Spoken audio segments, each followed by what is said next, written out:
Okay, so I was sent this 64, and if you're watching this video, it's because it wasn't as simple as just replacing a PLA like all the others have been. That's why you haven't seen the video lately. The ones I've been repairing have all been simple fixes. So if you're watching this, it wasn't as simple as replacing the PLA. I got this, and this was a black screen.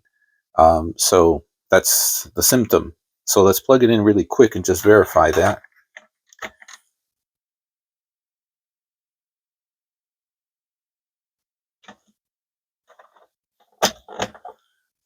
Turn this thing on. Okay, sure enough, we're getting a black screen. So let's go ahead and get right down into this.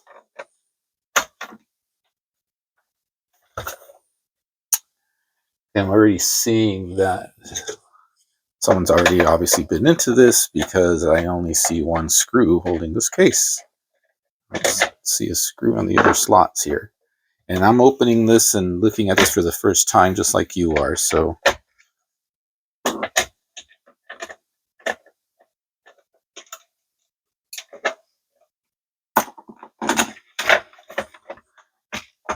someone's definitely been in this because the tabs were not solidly in their place.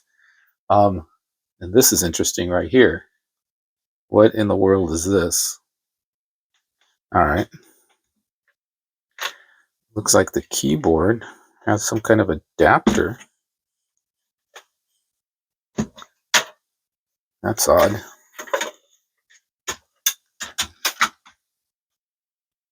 What we got here? Interesting.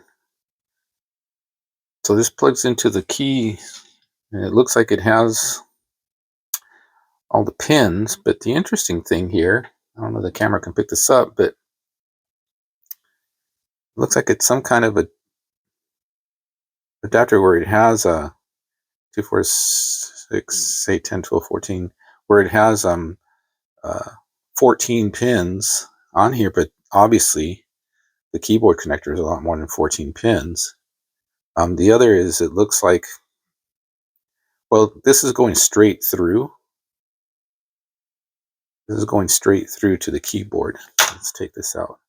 So I wonder what this was used for, because this is going straight through the keyboard, and there's a 14-pin connector here, but it's not. It's also almost straight through. It's not connecting to pins 1, 2, 3, 4, 6, and 7, but it is connecting all the other pins. So that's interesting. Don't know what that was used for.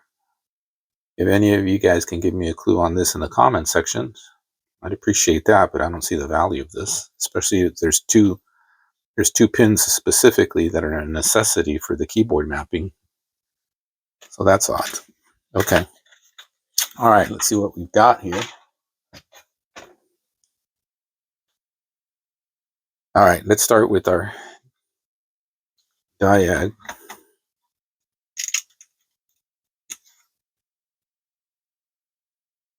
I'm going to take this board out. We already know that.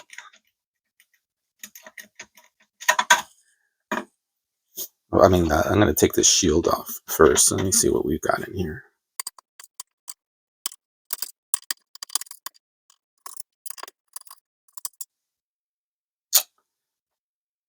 Okay. Nice. So 250425 board. The beauty of this is that most everything is socketed. So that's a good thing. Okay, let's clean off some of this.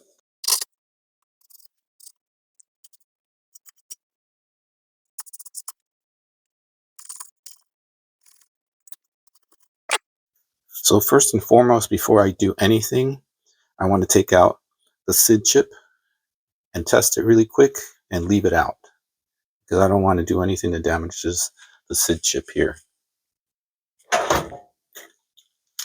if it's working. So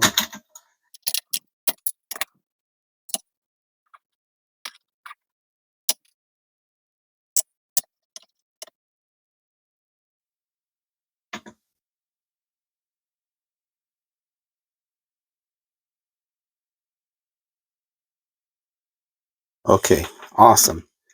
That's the most expensive chip on this board, so if it's already good, which it is, I don't want to damage it. I want to preserve that. All right. So now let's go and take a look at this and put in our tester here before we start pulling chips out left and right.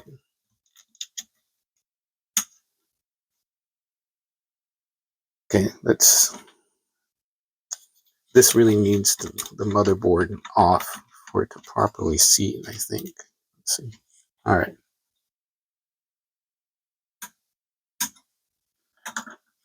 Get this thing plugged in here.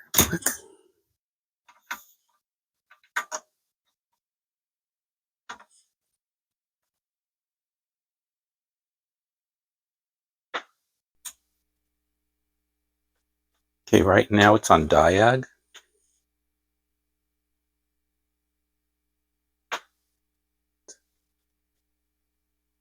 And I'm not showing any activity. So now it's on Dead Test. Oh,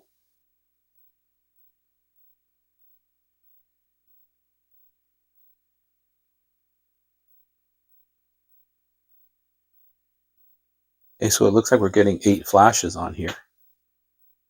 Okay, so that's the dead test. I mean, yeah, that's Dead Test. Let's see what happens with, I think this one here is the DesTest.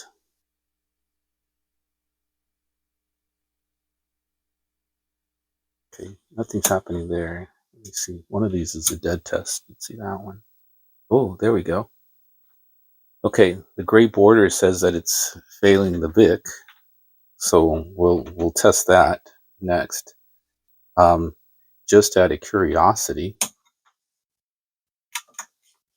that was the DesTestMax. Let me do the Dead Test Switch here. See, it gives me the same thing. Okay, so the switch is doing the same thing. It's stopping at the VIC. All right, so let's go ahead and test the VIC chip.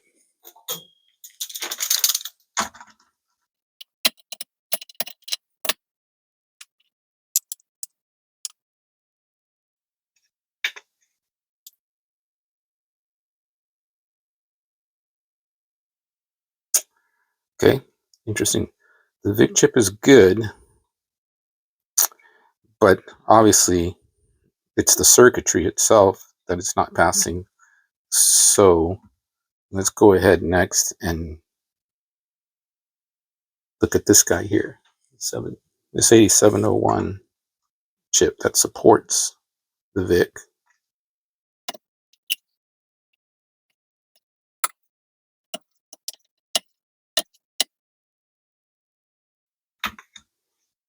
Okay.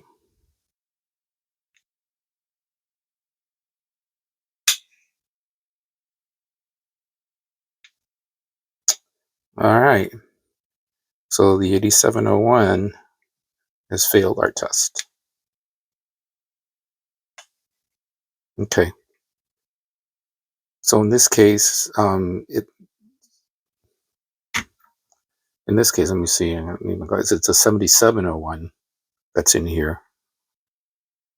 So let me replace that. But I'm going to replace that. I don't have 7701 specifically, but I can replace it with 8701s, which I do have a bunch of.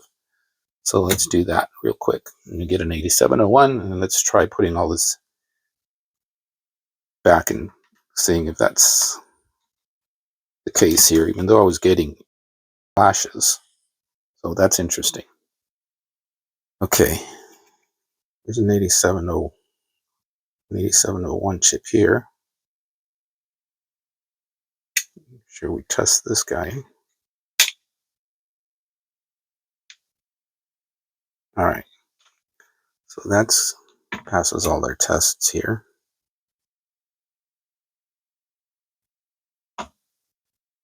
Okay, let's see what happens now.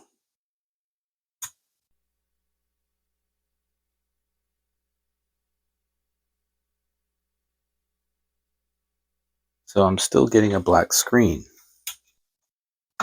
Let's see what happens with the DesTest switch this time.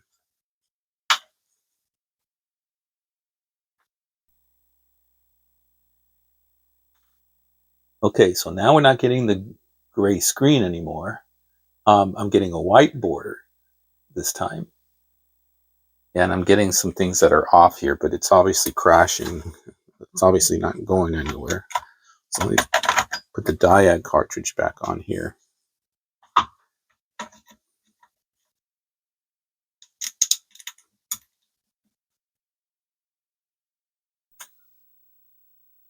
Okay, that's the Dead Test.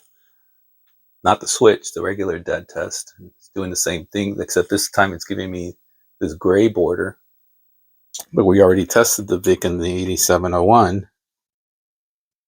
So let's go back to the Dead Test.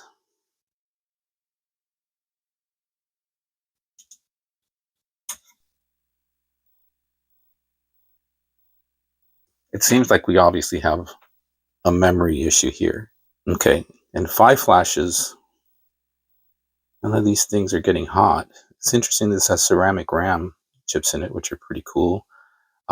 So 5 flashes, this would be 1 flash, 2 flashes, 3 flashes, 4 flashes, 5 flashes. So 5 flashes would be U10 right here. So I don't know. I'm thinking that we just got to start testing the RAM next, but just in case, let's test the PLA chip and the CPU. The CIAs and the ROMs aren't really an issue, but let's test the PLA and the CPUs here and see what we've got just in case.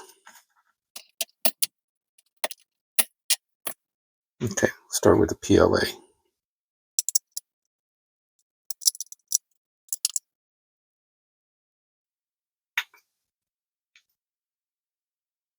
Okay, so the PLA is good.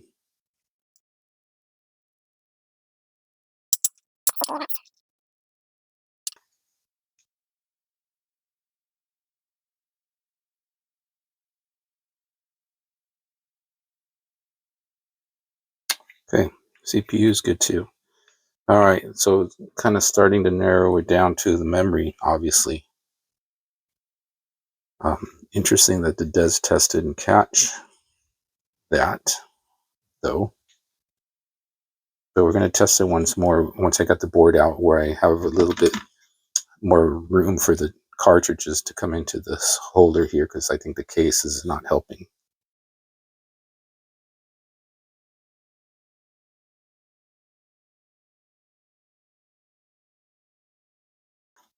All right. So let's test this just one more time here.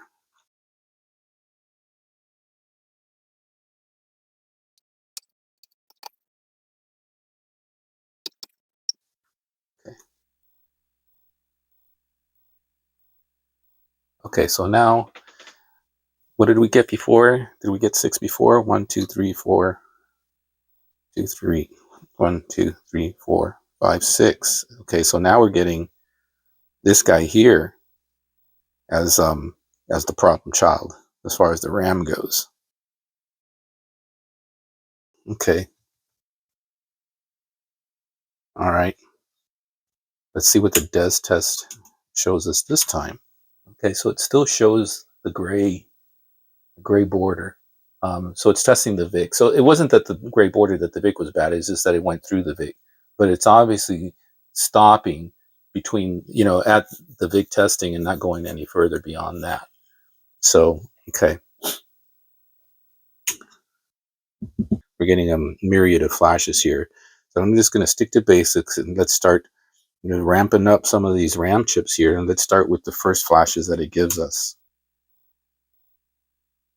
So 3 flashes it's giving me right now. So I'm going to handle U11 here.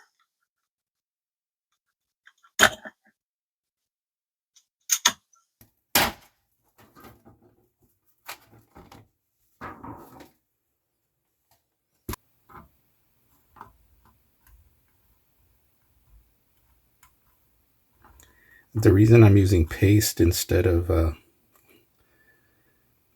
liquid flux is the liquid flux tends to clog up the Hakko desoldering iron or desoldering gun much faster than the paste does. And if your Hakko gets clogged up with the flux, when it's sucking it in, it deteriorates the diaphragms, and then you end up having to replace the diaphragm with a little bit more often.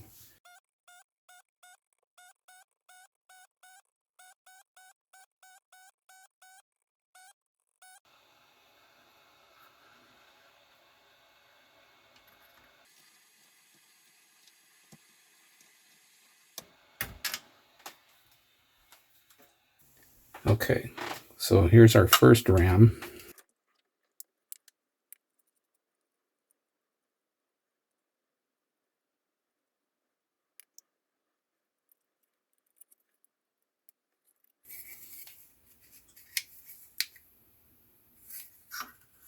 Okay, so that one failed.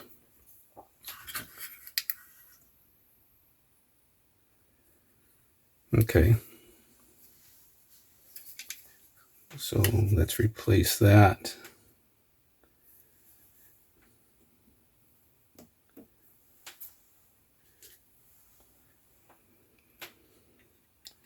Make sure the replacement is good.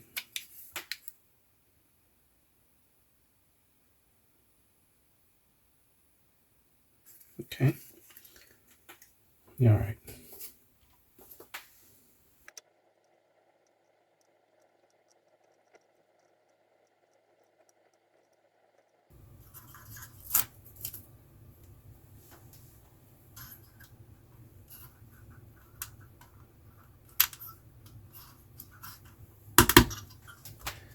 All right, let's see what we've got now.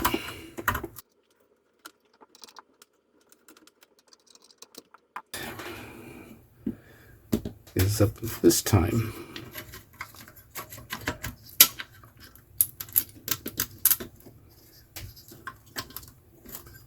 Okay, this is still on dead test.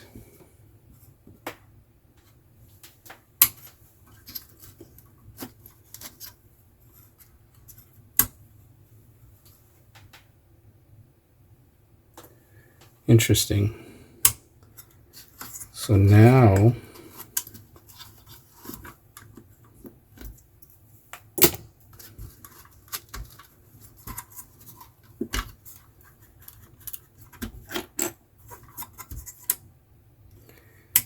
it looks like I'm not getting 5 volts.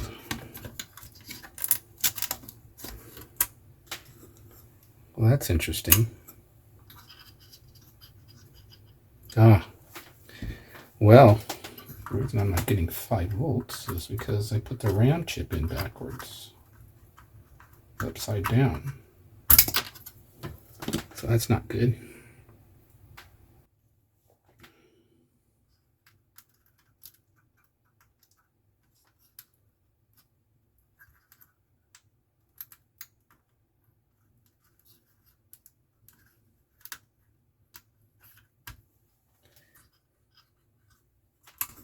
There we go. Okay, so now I'm getting 6, 2, 3, 4, 5, 6. So now I'm getting 6 flashes. I'm curious to see, I'm curious to see what DesTestMax does now.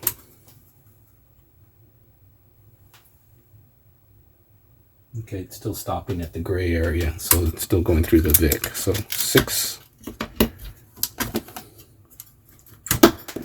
1, 2, 3, 4, 5, 6. So now we're going to replace this RAM right here. That guy.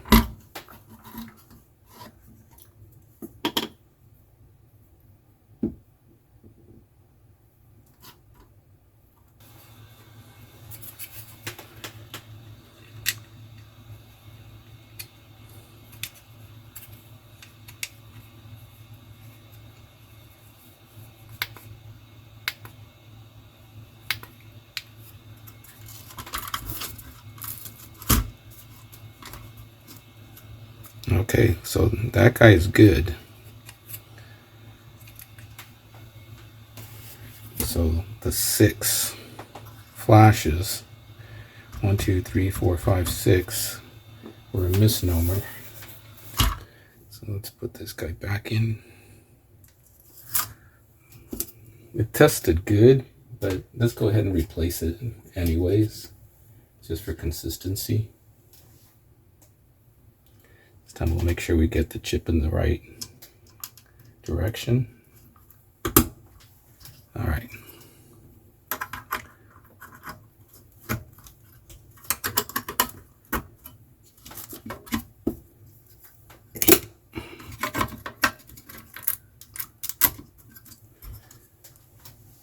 Here's the dead test.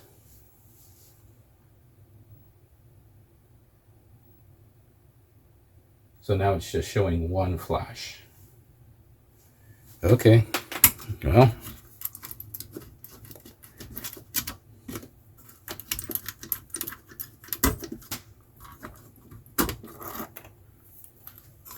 one flash, 12. Well, I mean, if we keep going this route, I mean, now we're looking at the multiplexer.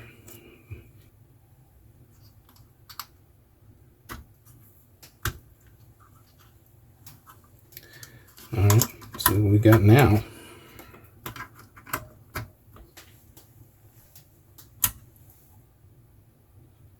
Okay, we still got a black screen.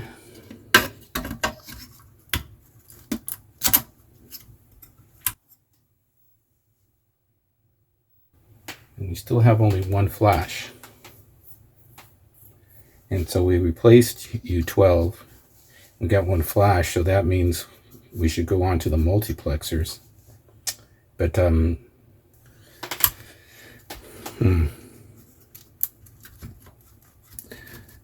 think it might be time to put the scope on this thing. Okay, so we still only have 1 flash. Which leads me to believe now since we replaced the 1 chip that belongs to the 1 flash, that 1 RAM, the multiplexers or the MOS chips here. And it's interesting that we have a MOS multiplexer here and it's not an LS chip. So that might be suspect. But more often than not, this guy right here, which is supposed to be a 74LS08, but it's a MOS 7700 chip.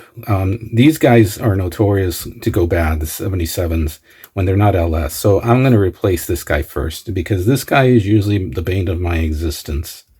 So let's take this one out and test this one. This should be a 74LS08. Let's take a look at that and see what happens there.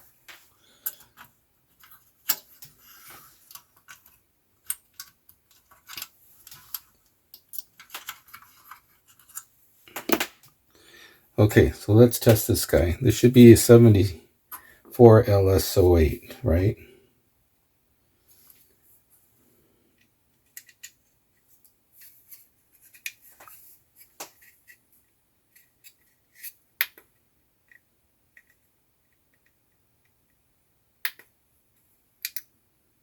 Hey, look at that. Failed. Okay. So let's go find us a 74LS08 chip. And let's socket this guy here real quick. Okay, so got the new socket in here. The chip that was in here is the 7712, which is the same as the LS7408. And I don't have a 7408 handy, but I do have another 7712.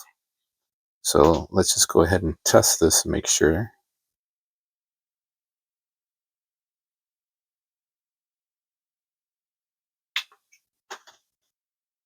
That what I have here is good.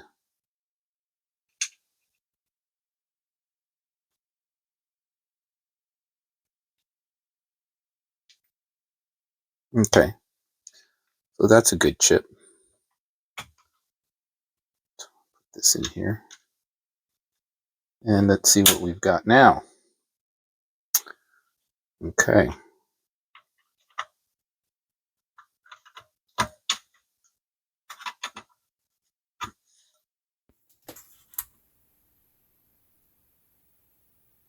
Okay, I still have, well, okay, I don't have a black screen anymore. I got a lot of other stuff happening here. Okay, let's see what we've got. Let me plug in the Diag cartridge in here. And okay, that's the Diag. So we're getting somewhere. Let's see the dead test. Okay, so that's the dead test for you. And this is the Dead Test. So it's stopping at the dark blue, which is the 0 page. That's the dark blue border, right? So, well, we're getting somewhere. So now that that's good, we get a little bit more. So I'm going to go ahead and desolder this guy here, this other MOS chip, and let's socket that and test that out, and we'll keep going down the MOS chips because I really don't know about it being any other RAM, but let's check that out next and see what happens. Okay,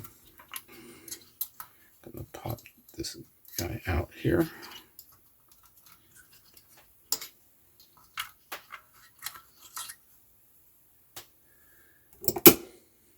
Okay, so this is a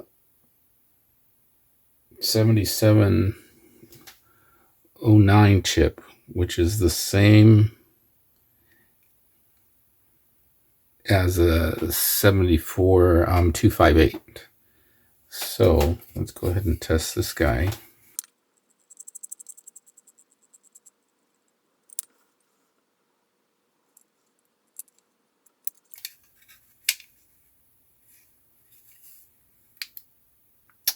Ooh, okay. Well, that's failed as well. Okay. So let's go ahead and socket this guy up and find ourselves a 74258 chip. Okay. Okay.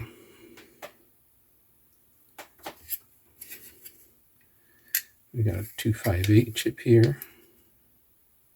So that passes muster.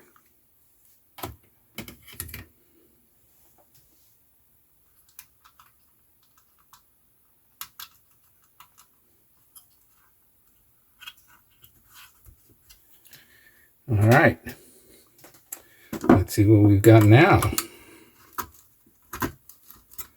It's amazing how all of these chips got wiped out.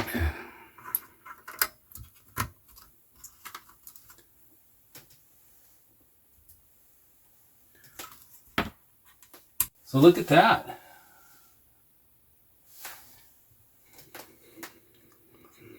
Look at that. That did it. Let's go ahead and put the Diag cartridge in here.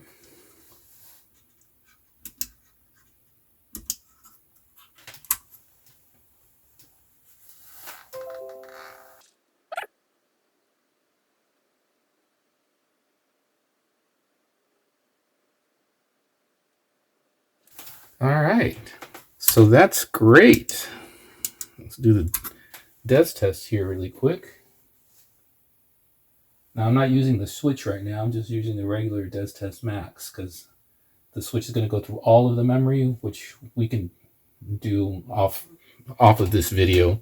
The main thing here was checking to make sure that this is back to working order again, which it seems to be. Okay. So that's good. All right, and just for the fun of it, let's go ahead and do the DesTest switch. And this is going to go through a whole, so the DesTestMax only does the first 4K. This is going to actually go through the entire banks of RAM. Here, we might as well go for it.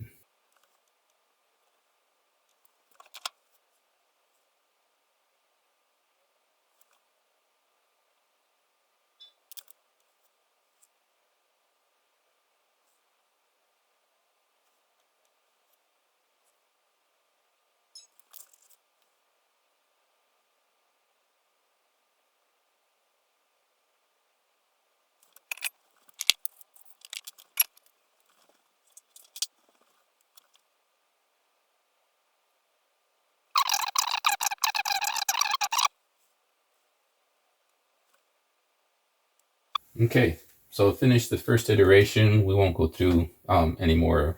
I mean, you can just leave this on all night and have it go through multiple counts, but I just wanted you to see how it goes through and flows through the entire iteration of testing all 64K of RAM. Basically, it tests the first 4K and kind of resets and then starts going through and flowing through the rest of the RAM banks.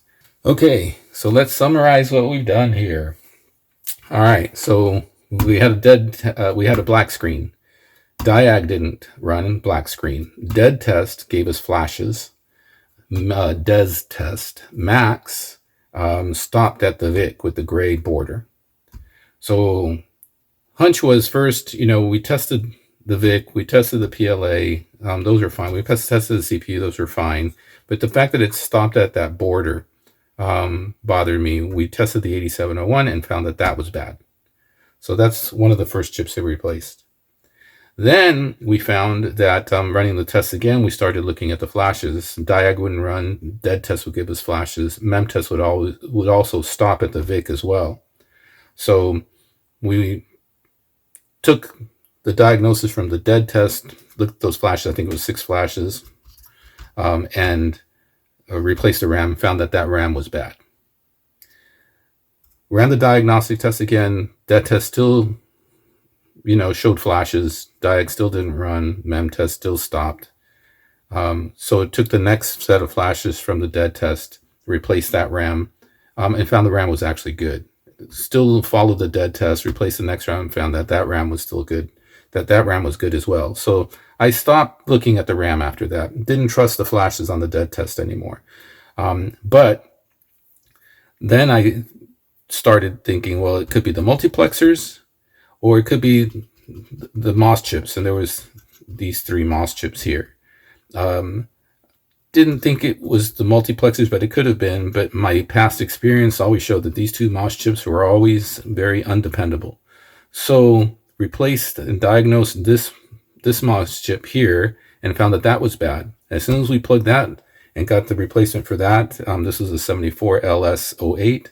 Once we replaced that, we got a different set of garbage on the screen, but this time Diag ran, Dead Test ran, everything ran, but there was just garbled screens. So that led me to replace this guy, because normally that would tell me it's the PLA, but we already tested the PLA and it was fine. So the 74LS258 was next in line. So once we unsocketed this or unsoldered this and diagnosed this and found that this chip was bad and we replaced it, the system came back to life. So we replaced 4 chips, 8701. Well, we replaced more than 4, but the 4 that were bad was the 8701, the bad RAM, and the 74LS08 and 74LS258. These 2 RAMs were actually good. We didn't have to replace those, but nonetheless, it's okay. I mean, better, this is part of the whole Diag game that we play. So anyways, so there we go. We have a working system. Still don't know what this guy is, what this guy was used for. I mean, it was used as a pass-through, but I'm wondering what this was used for, because it doesn't, there's again 4 pins missing from the keyboard connector going to these. So I'm not sure what that was all about, but that's not going to be used, so it doesn't matter. So there you have it. So I hope you got something out of this. You certainly got some garbage screens with some possible diagnosis for each of those screens, and hopefully that helps you out in the future. All right, so there you have it. Like I always say, live for today. You only live once, and it's a short life, and you got to enjoy it to the fullest. All right, there you go. Peace out.